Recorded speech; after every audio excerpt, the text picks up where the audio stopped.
Welcome to the Banter Beans podcast. Where making sense of our nonsense is your job.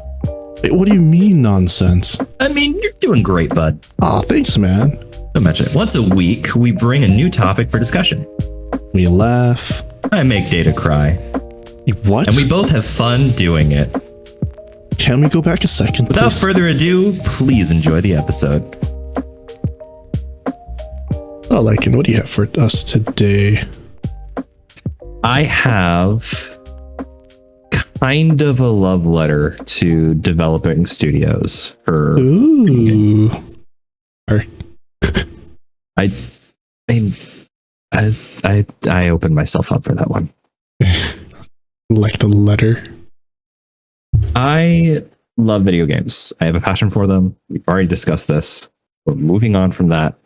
What I don't have enough of is an appreciation for game developers and game design. Just playing the games doesn't give you an appreciation for the time it takes to make the game, the sacrifices made, and all of the background stuff that goes into it.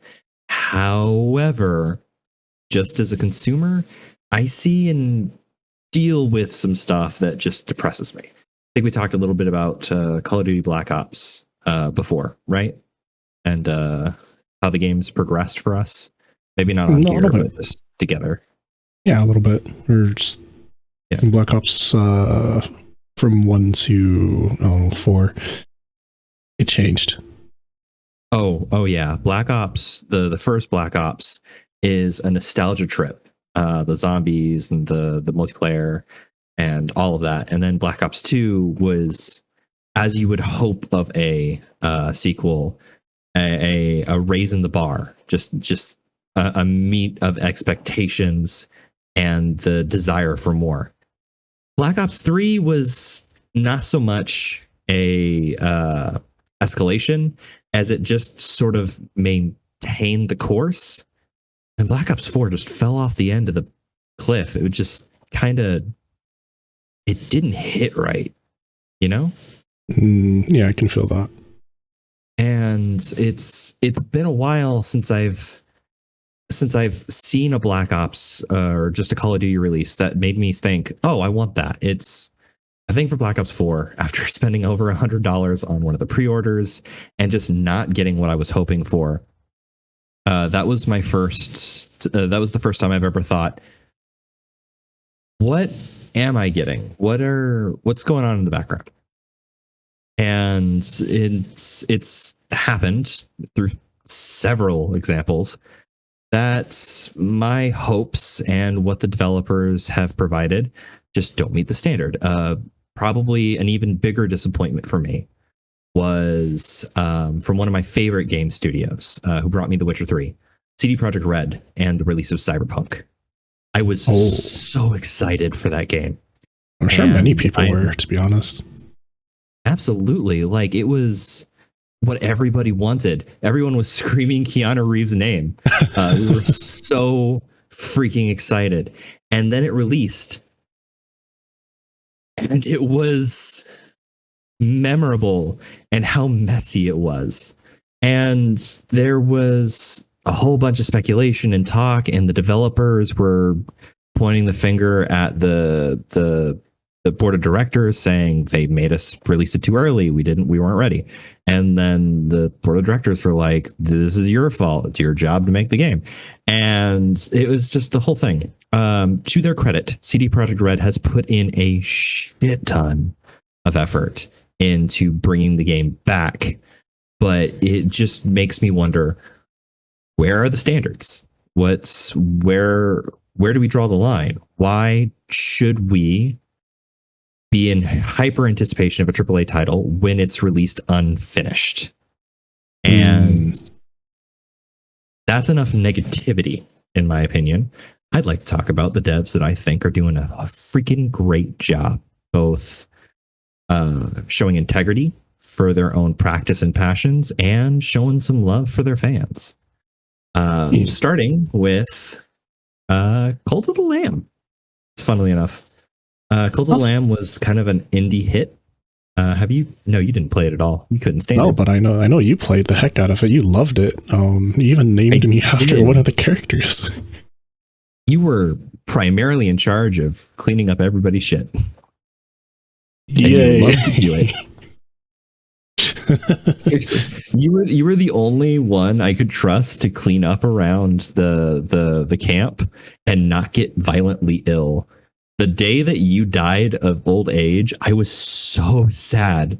So I had to resurrect you the next day. You'll be cleaning shit for eternity, buddy. Aw, well, I was about to say I kind of do that already, but we'll move on from that. An iteration of you. So the game on release was really good. There were some rough edges, but otherwise it was a complete game. Aside from some tweaks, some cosmetic inclusions, and most recently the Sins of the Flesh DLC, it was a total package. It was what they had promised on release. And as a ribbon on top of the box, that was worded awkwardly, they continue to converse with their fans. Did you know that Sins of the Flesh was only made possible because they asked the fans if they wanted it and they got a strong enough response? Yes. I heard kind of about that. In fact, sometimes I see on the Steam page, or no, not the Steam page, the other news, they're talking. They're still doing stuff. Absolutely. No, like they didn't just drop the game. Like they didn't get their cash and run. They're continuing to improve on it, in all honesty. All they did was say, hey, give us enough feedback and we'll add sex to the game. And the fans went rabid. And you know what? We didn't just get what they promised. We got entire expansions of the core game system and a whole bunch of extra options. There's a whole system for creating cult members that share perks with their parents.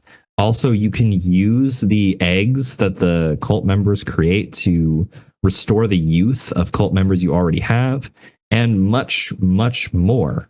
There's even some new options for betrayal, which is funnily enough. I think there's a sin system where you have to get your cult members to get a little debaucherous, drink, dance, have a good time. They sin too much. They turn evil and run away and attack you in the dungeon. There's a way to save them, but in the end, it's just a new dynamic to the game that adds just that little bit of extra attention that you can see from the devs. Mm-hmm. And not just in the game itself, but the dev team themselves are probably some of the coolest I've seen in a while. For an independent development studio, when Unity started their, I don't know what you want to call it, attempt at self-immolation is what I'm going to call it. Refer to episode 1 podcast. The Cult of the Lamb dev team was so quick to stand up to them. Let me find you the quote. Buy Cult of the Lamb now because we're deleting it January 1st, 2024. That was an official tweet by Cult of the Lamb on September 12th of 2023 in response to Unity's promise to start charging more and charge back rent for their made-up new system. It was absolutely ridiculous. But yes, they, even for a small studio, forgetting the fact that they made it pretty well with just their Cult of the Lamb project, that's gutsy to say, we're going to take this project, this game down that has made us so much money and has gotten us so much attention just because we can't stand you. That's ballsy. Thankfully, Unity backed down, and we haven't seen the removal of Cult of the Lamb off of Steam. You can still find it, as well as that brand new DLC I mentioned. So we lucked out there, but Unity's still feeling that burn. Can imagine. Oh, yeah. But you could say, with all the people who believed in Cult of the Lamb and supported them, they have a cult following. I'm gonna let you have this one just because I feel like you need a win today. Thank you. Thank you very much. All right.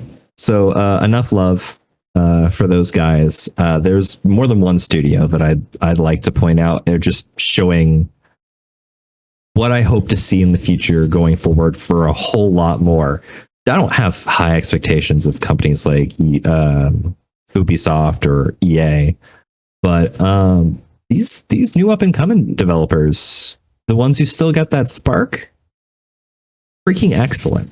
Let's talk about Palworld for a second, because we haven't talked about Palworld enough. I love this quote. You're still playing Palworld. We love you. If you're no longer playing Palworld, we still love you. We hope you'll come back for round 2 when you're ready. The Palworld developers are actively encouraging people to go out and play other games. They know their game is not done. It is still technically early access, and they have so much more they want to implement, but they know it takes time. They're not going to retain those massive numbers. We talked about they're going to need extra server space. The player volume is going to drop off within a year. I overestimated how long that's going to take. People ran out of content, and that's just the nature of it. So plenty of people are still playing. There's still interest in the game. But aside from the announcement that we're soon going to have the world's first raid boss, among some other tweaks and introductions to the game and new pals, we're just kind of waiting on that. But for a game dev to be so confident and appreciative of their fans, they're like, hey, come back when you're ready. We'll still be here. And they're not just throwing microtransactions or trying to lead us by the nose with every little crumb like Minecraft. Warms my heart. They're telling us not to burn ourselves out. Absolutely. Burnout is a huge thing. You know this, right? Yes. Burnout is a serious thing. It's why I still haven't finished a couple of Pokemon games.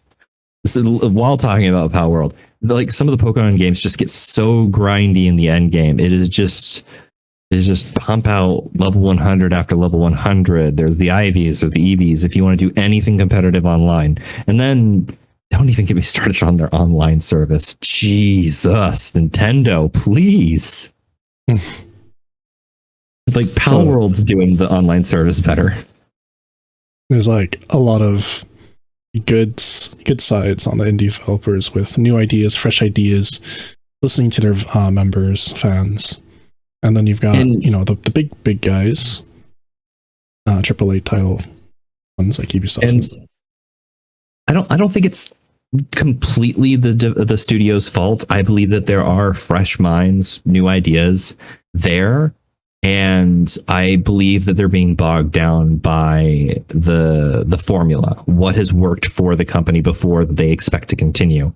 And innovation is either overdone or not provided at all. Meanwhile, these indie developers are fans like us of various titles, people who stand up and say, this is what I want in a game, and I think this would be good. Not all of them are wins. There's for every one bomb indie game, there's probably 100 titles that come and go on Steam Greenlight that hardly anyone ever talks about. I acknowledge that. It is a difficult road to get recognized and to put out something you've put all this work into. But when it's done right, it's amazing. Palworld's one of those games. It is endlessly fun and entertaining. There's not as much to do once you get into the end game as you would think, but there's still so much freedom to do it any way you want. I still occasionally get recommendations of suggested base builds and how to farm certain items and what fun exploits are there. The devs, while they're working on like the major bug fixes and the frame rates, the online consistency, and the new raid bosses, surprisingly quiet fixing game-breaking bugs like duplication or doing anything about the modding community. They're just more than content to let us do our own thing. That is freaking awesome by me. Here's one more quote from them. You don't need to feel bad about that. Palworld, like many other games before it, isn't in a position to pump out massive accounts of new content on a weekly basis. New content will come, and it's going to be awesome. But these things take a little bit of time. Again, just acknowledging that they don't have what they need to keep us endlessly entertained, but they know we'll come back when we're ready. That is a confidence you don't see in AAA studios anymore. It's almost like they think if they stop drip feeding us never-ending cosmetics and microtransactions that we'll walk away. Which I don't know about you, but I walk away because of the never-ending cosmetics and microtransactions. It's just not my vibe. It's not my vibe, especially gacha games. I don't want to put myself in thousands of dollars of debt just to get a fictional character in a video game. Thank you. No, thank you. Yeah, of course, this is personal preference. I do know quite a few people who spend a lot of money, maybe not as crazy as $1,000 on Candy Crush per month, but well, actually, I do know someone who did that. But there are people who really like the gacha game system, so it really just depends on who is serving what. But when the formula is constantly going in a cycle with different companies, different game studios, that's when it becomes kind of tiring. You know, in the same instances, like the big devs, AAA titles, Call of Duty, get tired of the same thing. You would think they'd want to try and do something a little bit different, but I don't know. And sometimes maybe it is, maybe it's the divergency from the formula that does it. Lord knows that a couple of Call of Duty titles that weren't made by Treyarch tried to be Treyarch, but different, and that didn't work out. You know, so there still is experimentation. It's just not executed properly, maybe. Or doesn't appeal to everyone. Or maybe they are appealing to everyone. It's just, you know, no unique spark. No unique spark. What other game dev studios do you absolutely want to send a love letter to? Well, I did. I thought you'd never ask. Baldur's Gate 3 and their development studio, I believe it's... Oh no, I wanted to give them a shout out and actually name their studio. Larian Studios, I believe. Right? I don't know. It is Larian Studios. I'm fairly certain. I'm just gonna Google this real quick. Yes, it is Larian Studios. Oh no! Why am I seeing this? Oh, they announced they wouldn't be doing any. I need to come back to that. It's the conversation for a different day. No, Larian. Why? It is Larian Studios. Larian Studios, I want to give a shout out because though Baldur's Gate 3 was a long time in the process, it's a good thing. They kept going back to the drawing board. I don't know if you've ever seen any early footage of the game, but the user interface and some of the spells are very, very different in the alpha than they are in the full release of the game. Speaking of the full release, it felt like a finished game. There were some bugs in the very beginning, but there was a day one patch that fixed a lot of them, and continued patches that just didn't really get in the way of anybody's fun, so to say. They worked hard to keep it optimized. They worked hard to make sure that the full content of the game has an ungodly number of hours of content in it. So much that you can do and explore so many different ways to do it.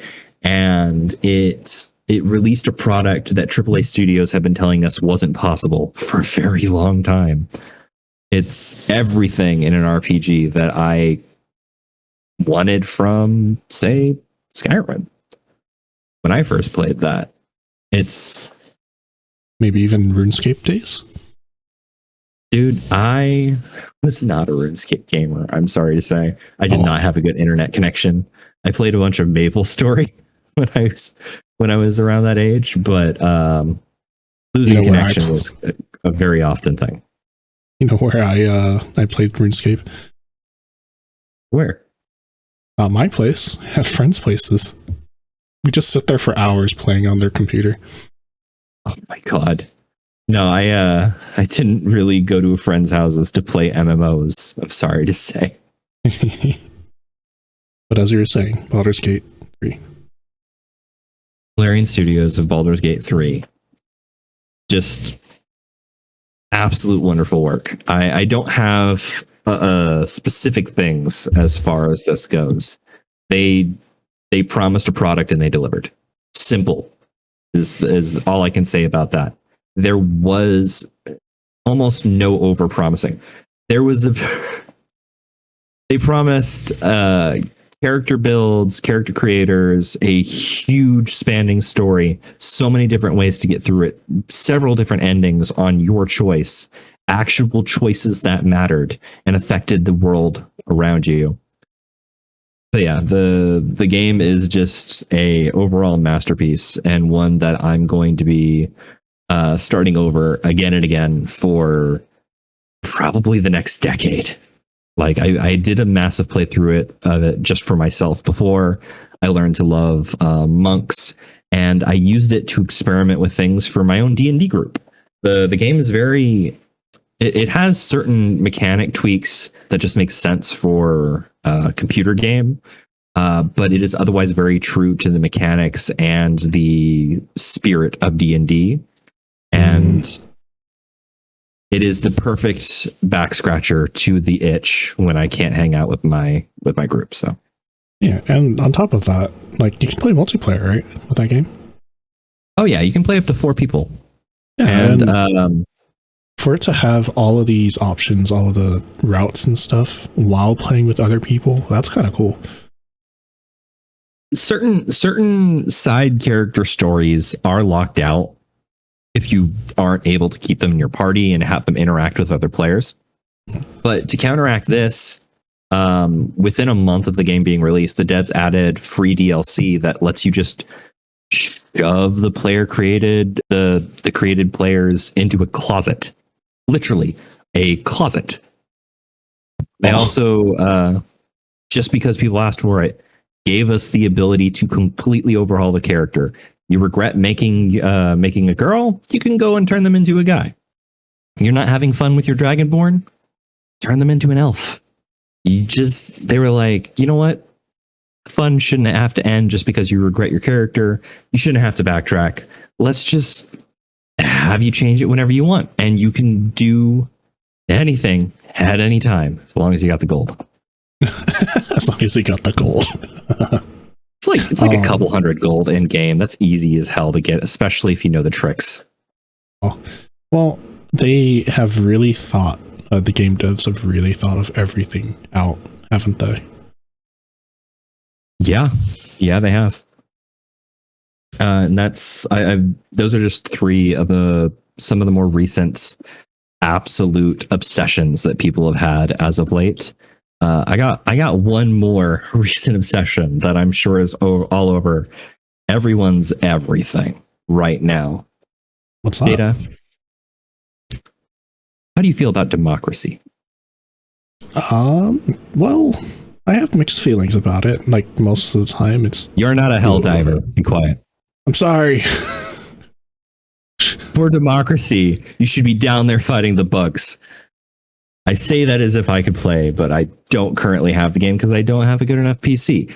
But I would totally be the best Helldiver if I could A, run it on my crappy little PC, and B, find an active lobby.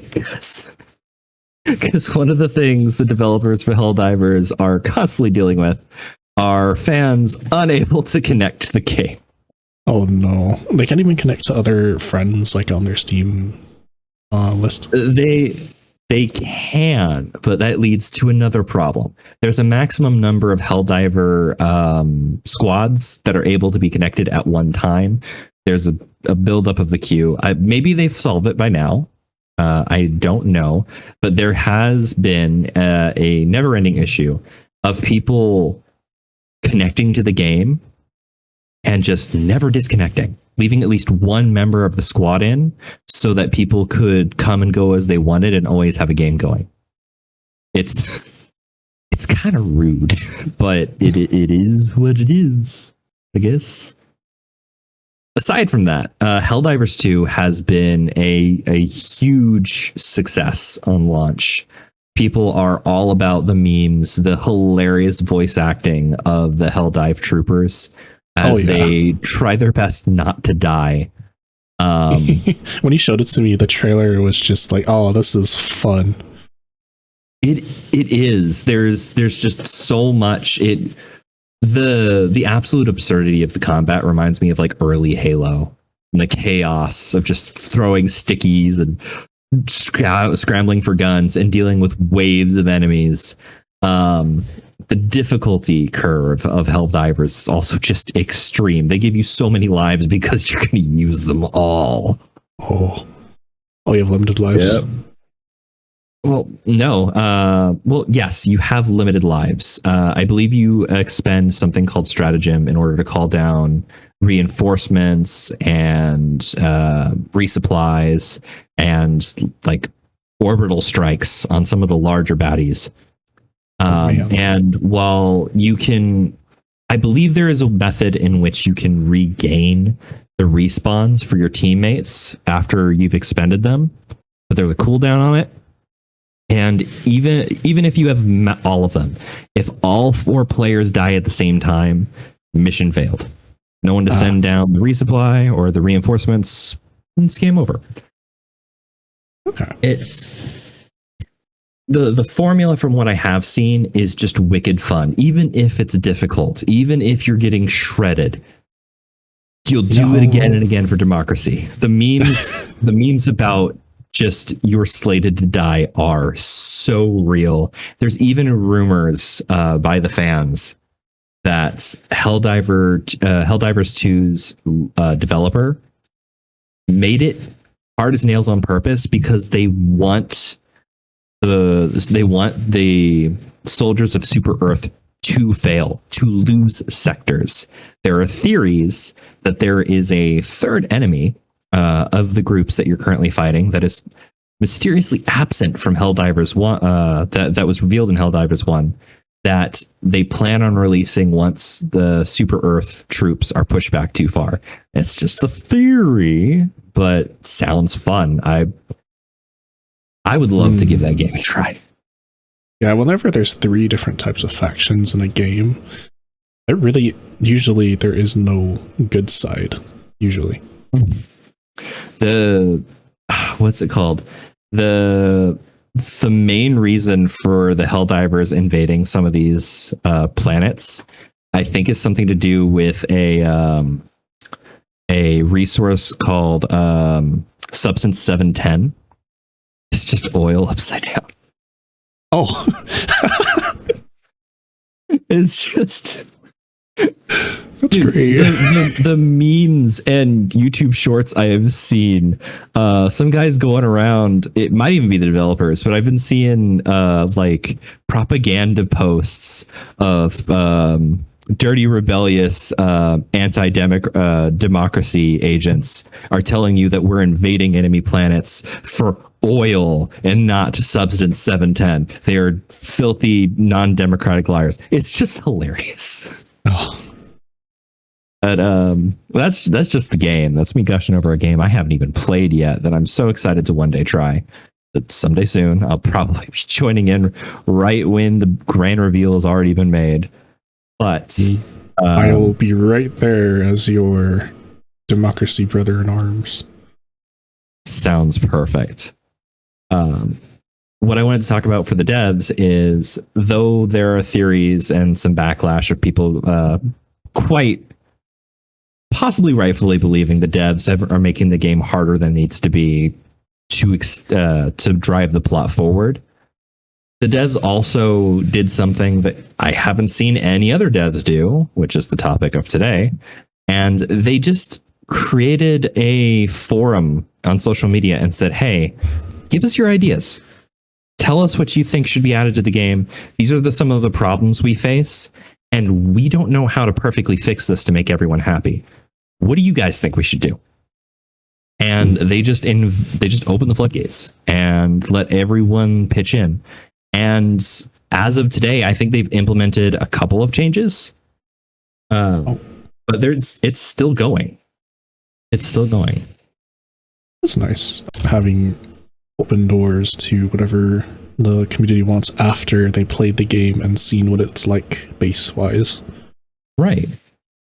What about you? What games have you been playing recently that you've seen are done really well? Have you taken note of anything from their developers? Not really. I mean, there are a few games I wanted to play but never got to touch it yet. One game I want to play is Snacko, and it's very, very similar to a like almost Harvest Moon back when it was, Harvest Moon before Season of Stories or Stories of Seasons. And maybe a little bit of Animal Crossing, but the characters are very much made like, I don't know how to describe it. It's very cute, but the devs also like when you can see that in their notes for the alpha. It's like, oh, this isn't exactly fully released. If there's some problems, there's some like their language in the news and stuff kind of is very personal or personable. I do like it when games do that. Fair enough. I know you shared the game with me. I originally suggested, what was it? It wasn't Sunhaven, was it? Yes, I think it was Sunhaven. It was very much like Stardew Valley. Right, and we've played Stardew Valley quite a bit. Snacko looks like an interesting take and a sort of change of pace to that formula. And it has more character than what I saw from Sunhaven. Wasn't as cheap, but you get what you pay for. I'm hoping that Snacko will give me a lot of enjoyment, even if currently it's only single player.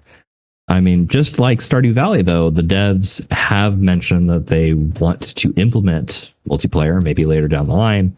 No promises on when, but hopefully also like Stardew Valley, they deliver. Yeah.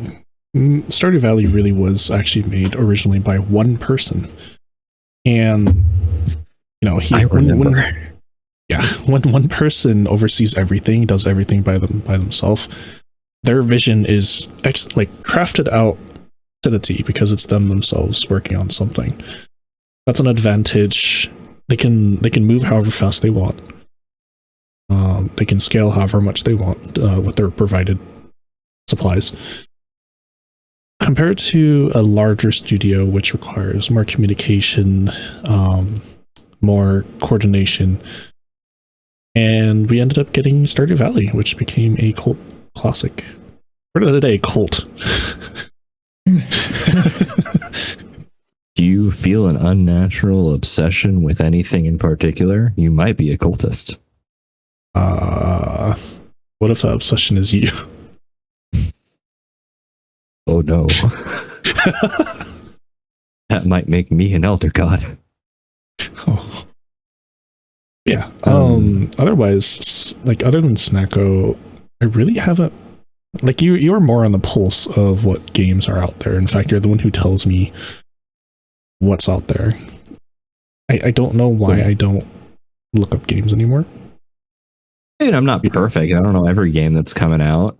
I've just got my, I don't know, maybe YouTube considers me the average person because I get news about games on a pretty regular basis. It could also be that I'm subscribed to specific YouTube channels that provide me plenty of news.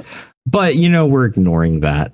I mean, that's true. Because for my YouTube, I just realized, actually, I don't really look at news. Whether that's normal news on the TV, or even news on YouTube. I really just listen to music most of the time on YouTube while we play games.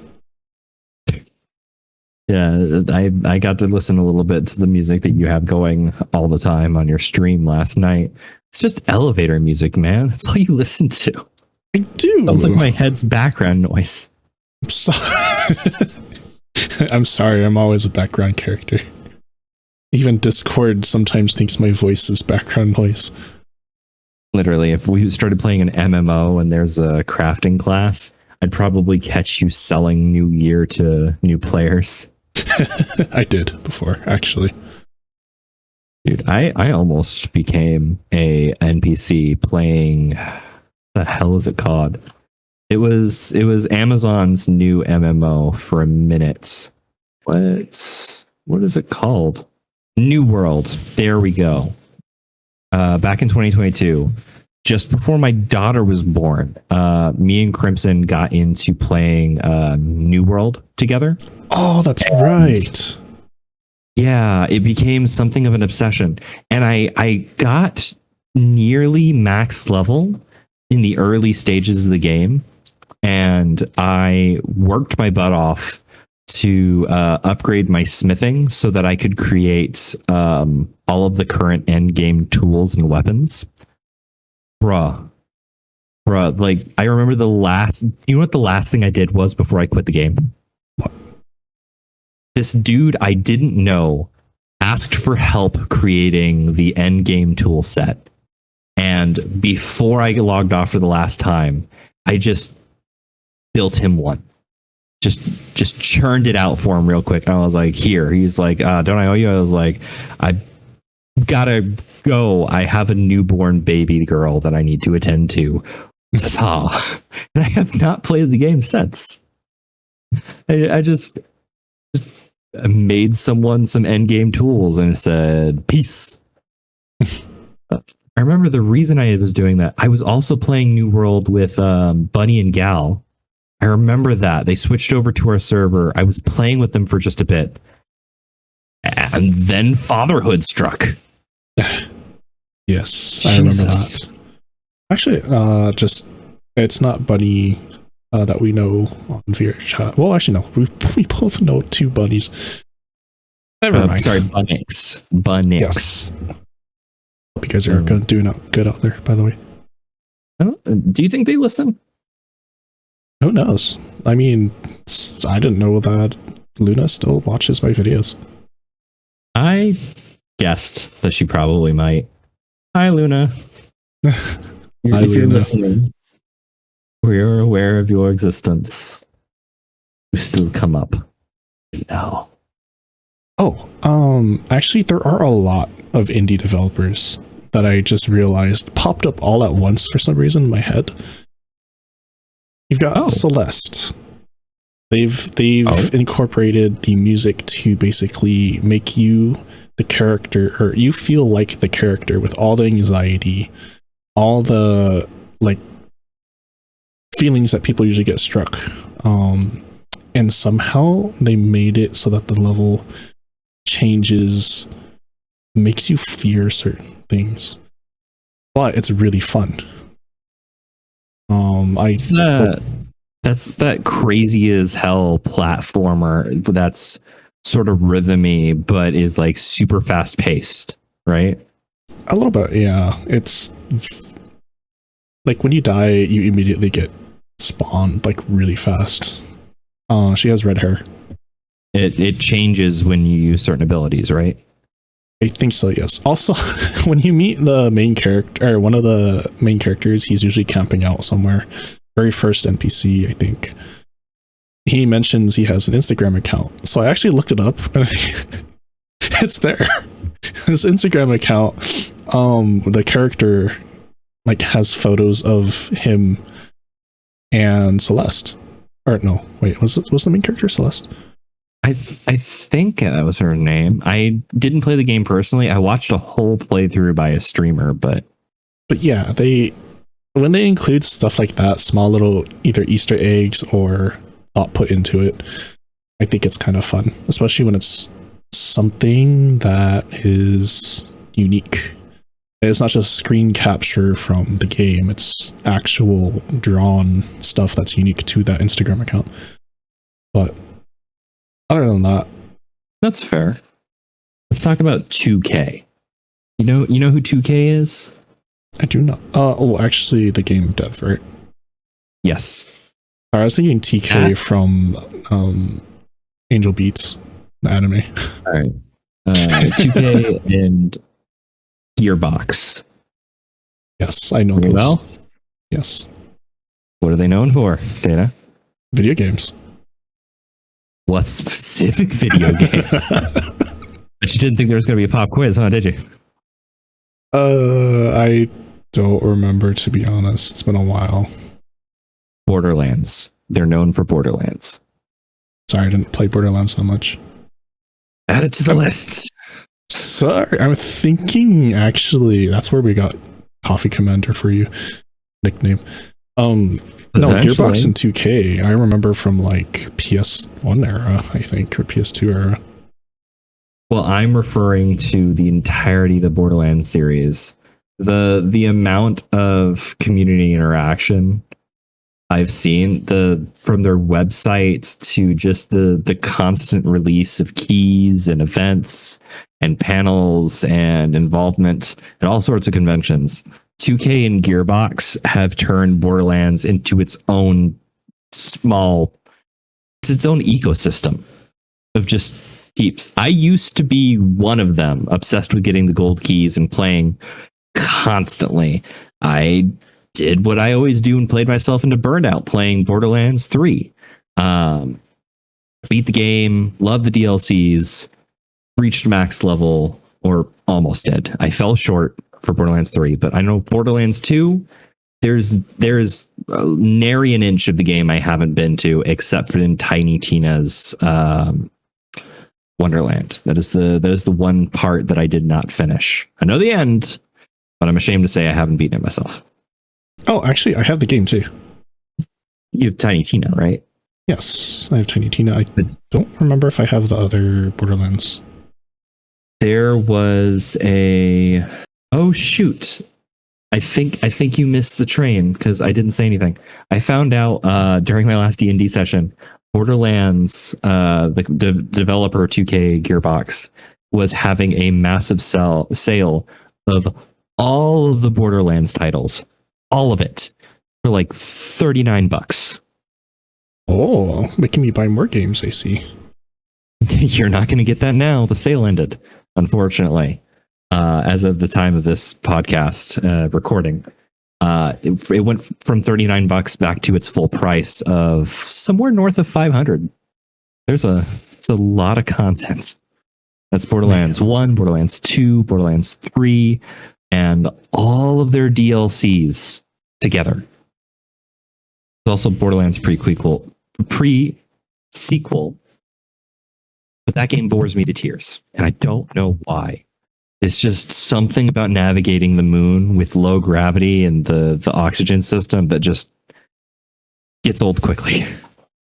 Oh, sorry if the pre-sequel is your favorite. I'm sorry. It's not an attack on you. I'm just bored easily. That's an older dev. That's a set dev. They could be announcing a Borderlands 4 anytime they want dev. They've been around the block for a while. What about you? Any other games? In terms of like smaller devs or just devs in general who really listen to their fan base or even just create something really cool and unique, I don't really have much in my head. Like, yeah, there are a lot of unique games out there like Coffee Talk, Florence, Class of 09, but you know, they're mostly visual novels because I pay more attention to those.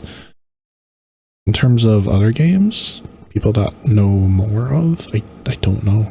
I don't know much about the devs. Well, maybe this is an opportunity for you and other people. Like, there's so much that goes into making our favorite games. A dev I didn't even talk about is the developer behind Risk of Rain 2. I don't know a lot about their studio. As far as I'm concerned, they're fairly quiet outside of their releases and their planned dates. I don't hear a lot of news about them specifically. I hear some personal drama from their fans, console fans especially, forever waiting for the newest release of DLC that PC has had for a year plus. We had a friend a while back who was in that boat, where they couldn't enjoy the Survivors of the Void DLC because it just wasn't coming out, and PC had it for very close to a year, I think. And that's kind of how it is. And then you got other devs like Square Enix that are just massively known. Anyone who's played any of their titles knows who they are. Final Fantasy, Kingdom Hearts. You and I are obsessed with one of their titles right now. Yes, Kingdom Hearts indeed. So I don't know. Square Enix has a lot of stuff under the belt. Not even just games. Did you know that they made some anime too? That does ring a bell. I couldn't name any of them for you at the moment, but I'm fairly certain I was aware that they've made anime. Yeah, but when you get really big, you get media mix, you get your anime, you get sometimes related to games that they made. Sometimes there's even like I forgot which Final Fantasy game it was. I think it was Final Fantasy VII, the newest one, remake. They mentioned something about Sora. Oh my god. Wait, the Final Fantasy VII remake, Sora's name dropped in it? I think so, yeah. Or Roxas, or I don't know, something Kingdom Hearts related, but I saw it somewhere. I didn't really read too much into it. I gotta look that up because that's freaking hilarious. I played the part 1 of the Final Fantasy VII remake on PlayStation. Mm-hmm. And I will eventually play the part 2, probably on PC. I don't think I'm going to be using my PlayStation for too much anymore. But like, I'm going to go looking that up after we're done with the podcast. That's freaking crazy. Yeah, so it's kind of cool hearing references made. There's even I remember there's a reference. I know it's kind of slightly deviating, but it's when two, I guess, development studios almost, I would say, recognize each other, and they're kind of cool with each other. You know Splinter Cell? Yes, I believe so. I'm thinking of her night vision goggles with 3 lenses. Yes, sneaking around, usually stealth missions, stuff like that. Now, of course, I've mentioned Metal Gear Solid before, and with the Metal Gear Solid 5 just being the last game, Kojima moving on, they're not going to make any more stealth games like that for Metal Gear Solid. You get Sam Fisher, the main character for Splinter Cell, in a cutscene talking about how he's going to miss the other guy. He had a bandana. Oh. And it looks like I'm alone now. So it was definitely one of those tributes where the game studios, I think, definitely took notice of each other. You know what? That's fair. I do appreciate a good reference or Easter egg to another franchise. Although sometimes it's less than heartwarming, like Duke Nukem's famous "F-U" to Doom Guy, or perhaps Master Chief from Halo. I don't remember. Have you ever seen Duke Nukem Forever? I have not, but I've heard many funny clips, like people voice acting. Literally from the beginning of the game, there's a segment where a soldier comes up to Duke and he's like, "Sir, we've brought you power armor." And they open up the trunk of a car and there's very obviously green power armor, which I can only think of 2 guys who wear green power armor. That would be Master Chief from Halo or Doom Guy. And Duke, being Duke, says power armor is for cats. Keyword. I'm going to say cats. So that's where that came from. I was watching Gorgeous Freeman or something on YouTube. I was like, that sounds very oddly familiar, but I don't know where. Oh my god, it's just like it's a ribbing is what it is. It's making fun at their competitors, and it's often in good nature. Times it's not, but often it is. One random crazy thing that a developer did. Go. For some reason I'm thinking Goofy throwing his shield underneath his legs. Just shield surfing through all the Heartless. Kingdom Hearts is on the brain. No, you said something they did crazy. I'm like, oh, God. Goofy on my mind. Goofy be goofing up, man.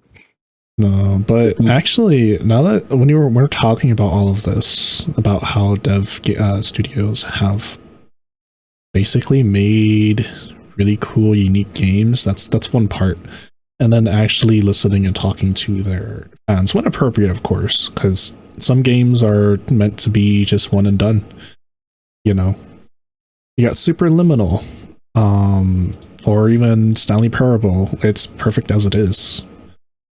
But it's fun hearing, I guess, the devs like appreciate what the fans make out of it too. Right. I think speaking of Stanley Parable, they made a much anticipated Stanley Parable 2 that was just DLC for Stanley Parable that made fun of the fact that everyone wanted more Stanley Parable. And it was a mess. I don't know if you've seen anything from that. It is great.